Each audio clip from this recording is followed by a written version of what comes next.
पत्तियों में भोजन कैसे बनती है। तो पत्तियों में भोजन सबसे पहले होता है। हेलो फ्रेंड, आज की इस क्लास में हम लोग क्लास 7 का साइंस जिसका चैप्टर का नाम है पादपों में पोषण वह पढ़ने वाले हैं। इस चैप्टर को हम क्लास 7 के अनुसार डीप में पढ़ेंगे, तो आप लोग क्लास में अंत तक बने रहिएगा और क्लास अच्छा लगेगा तो क्लास को लाइक और अपने दोस्तों तक शेयर कीजिएगा। तो चलिए इस क्लास को हम स्टार्ट करते हैं। तो सबसे पहले हम बात करेंगे कि पोषण क्या होता है। पोषण आखिर न्यूट्रिशन जो है, पोषण क्या होता है।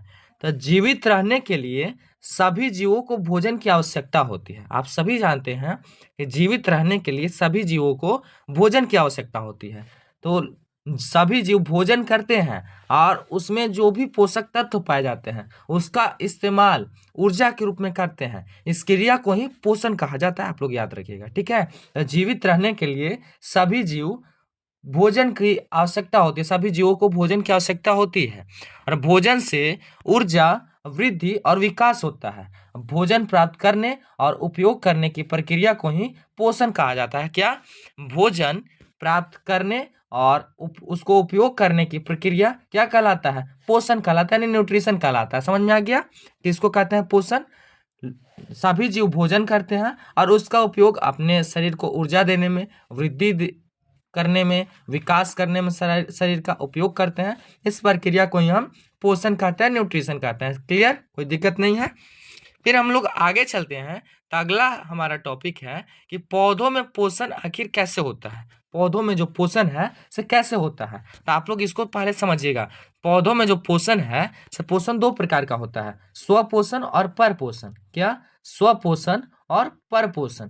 तो पौधों में जो है से स्वपोषण होता है। कौन सा पोषण? स्वपोषण। पौधे जो है से अपना भोजन स्वयं खुद से बनाते हैं। कुछ ऐसे भी पौधे हैं जो अपना भोजन स्वयं नहीं बना के दूसरे पौधों पर भी निर्भर रहते हैं, उन्हें परपोषी पौधा कहा जाता है। तो अभी हम लोग स्वपोषण के बारे में जान लेंगे कि पौधों में पोषण आखिर कैसे होता है। तो यहाँ लिखा है कि पौधे अपना भोजन स्वयं बनाते हैं, इसलिए इन्हें स्वपोषी जीव कहा जाता है। क्या कहा जाता है? पौधे अपना भोजन स्वयं बनाते हैं, इसलिए इन्हें स्वपोषी जीव कहा जाता है। और यह जो भोजन है से अपने पत्तियों में बनाती है। कहाँ बनाती है? अपने पत्तियों में बनाती है, ठीक है। पत्तियों में क्लोरोफिल पाया जाता है, जिसके कारण पत्तियों का जो रंग है से हरा होता है, आप लोग पता है। और वे जो भोजन है से प्रकाश संश्लेषण क्रिया के द्वारा बनाते हैं। याद रखिएगा, किसके द्वारा? प्रकाश संश्लेषण क्रिया के द्वारा। कहाँ बनाते हैं? तो पत्तियों में बनाते हैं, ठीक है। तो आगे चलते हैं कि भोजन निर्माण मुख्यतः कहाँ होता है? तो पत्तियों में होता है। इतना समझ में आ गया? फिर आगे है, चलते हैं प्रकाश संश्लेषण के बारे में देखेंगे। फिर है कि प्रकाश संश्लेषण आखिर क्या है। तो प्रकाश संश्लेषण जो है से पौधे अपना भोजन बनाते हैं, इस क्रिया को ही प्रकाश संश्लेषण कहते हैं। अब इसको अच्छे से थोड़ा समझते हैं। फोटोसिंथेसिस अभिक्रिया रिएक्शन कहा जाता है। तो प्रकाश संश्लेषण अभिक्रिया जो है, इसमें पौधे अपना भोजन बनाते हैं। और कैसे बनाते हैं? तो सनलाइट, सूर्य के प्रकाश, प्लस का H2O यानी जल, और प्लस का ऑक्सीजन, ये सभी मिलाकर पौधे अपना भोजन बनाते हैं। इस प्रक्रिया को ही प्रकाश संश्लेषण अभिक्रिया कहा जाता है, ठीक है। यहाँ देखिए, तो सूर्य के प्रकाश की सहायता से पौधे द्वारा भोजन बनाने की प्रक्रिया को प्रकाश संश्लेषण अभिक्रिया कहा जाता है। किसके द्वारा? सूर्य के प्रकाश की सहायता से पौधों द्वारा भोजन बनाने की प्रक्रिया को ही प्रकाश संश्लेषण यानी फोटोसिंथेसिस अभिक्रिया कहा जाता है, ठीक है। फिर आगे है कि प्रकाश संश्लेषण के लिए आवश्यक चीजें कौन कौन सी हैं, इनको हम जानते हैं। तो प्रकाश संश्लेषण अभिक्रिया के लिए आवश्यक चीजें, वस्तु है, ठीक है। तो पहला है जल। जल का इसमें आवश्यकता होता है। जल का सूत्र होता है H2O, याद रखिएगा, आप लोग कर सकते हैं। तो फिर है दूसरा कार्बन डाइऑक्साइड, CO2। किसका? CO2 यानी हवा। तीसरा है सूर्य का प्रकाश यानी सनलाइट, और चौथा है क्लोरोफिल। क्लोरोफिल के कारण पत्तियों का रंग हरा होता है। ये चारों का जरूरत होता है पौधा जब भोजन बनाते हैं, तो ठीक है, समझ में आया। और एक चीज और याद रखिएगा, यहाँ पर पौधे अपना भोजन बनाते हैं तो CO2 गैस लेते हैं। प्रकाश संश्लेषण में कौन सा गैस लेते हैं? CO2। और पौधा जब भोजन बना लेते हैं तो वातावरण में ऑक्सीजन गैस छोड़ते हैं। कौन सा गैस छोड़ते हैं? ऑक्सीजन गैस छोड़ते हैं। तो इन लोग बहुत अच्छा ही काम करते हैं, वातावरण से CO2 लेते हैं, ऑक्सीजन छोड़ देते हैं। ऐसा नहीं कि सांस लेने में भी यह ऑक्सीजन का यूज करते हैं, ऐसा CO2 का नहीं नहीं यूज करते हैं, ऑक्सीजन का यूज करते हैं, समझ गए। तो वातावरण में केवल खाना बनाने के लिए CO2 गैस लेते हैं, ऑक्सीजन जो है सांस लेने के लिए ऑक्सीजन ही लेते हैं, ठीक है।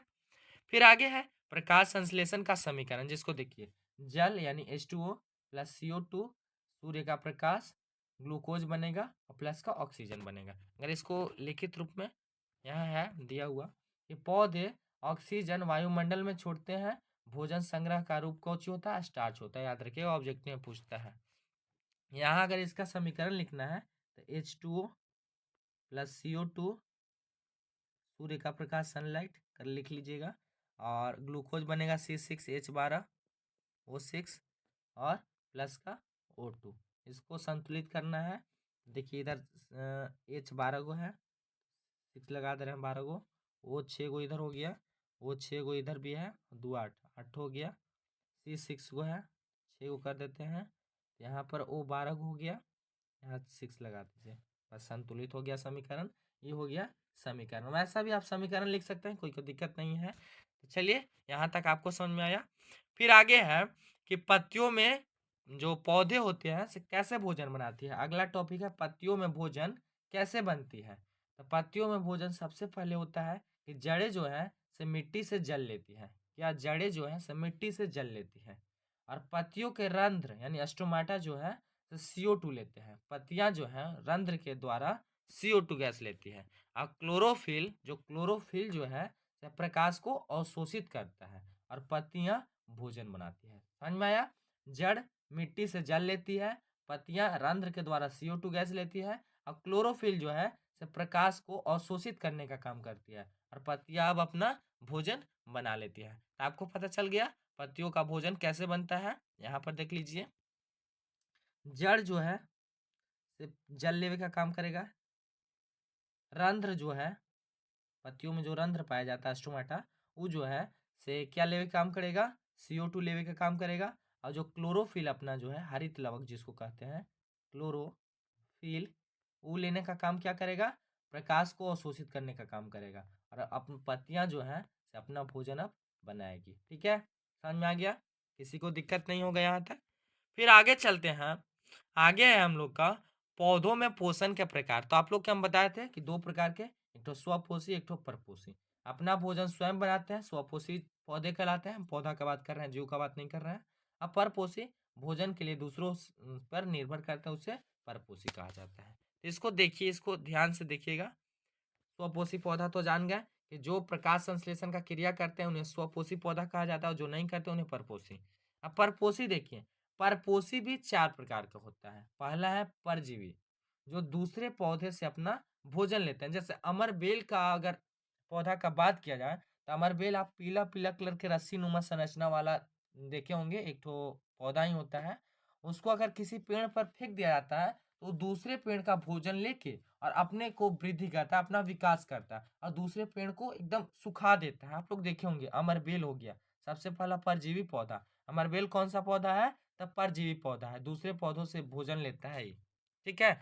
बी में है मृतजीवी पौधा। कौन सा, मृतजीवी पौधा। तो सड़े गले जीवों से भोजन प्राप्त करता है, जैसे फफूंद हो गया, मशरूम हो गया, ये सब सड़े गले जीवों से अपना भोजन प्राप्त करता है मृतजीवी पौधा। ठीक है।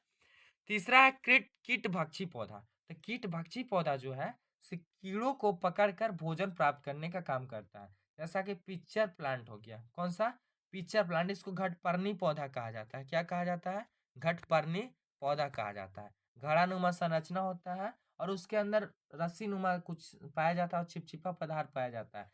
कोई सा भी जीव, मतलब छोटा छोटा जीव जाएगा, कीड़ा वगैरह, तो वो अपने में डाल लेता है, और अपना जो घड़ानुमा संरचना ऊपर से ढक्कन नुमा भी संरचना होता है उसको चाप देता है। ठीक है, आप लोग पढ़े होंगे शायद।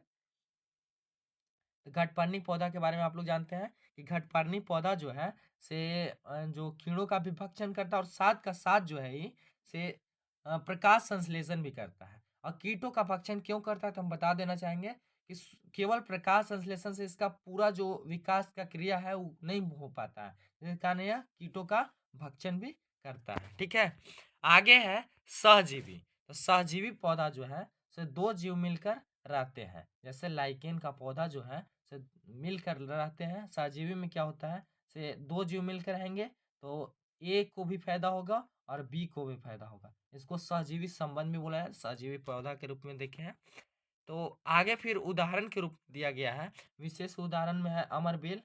पीला रंग का, हरा रंग का नहीं होता है, प्रकाश संश्लेषण नहीं कर सकती है, इसको परजीवी पौधा कहा जाता है। और एक तो है पिचर प्लांट।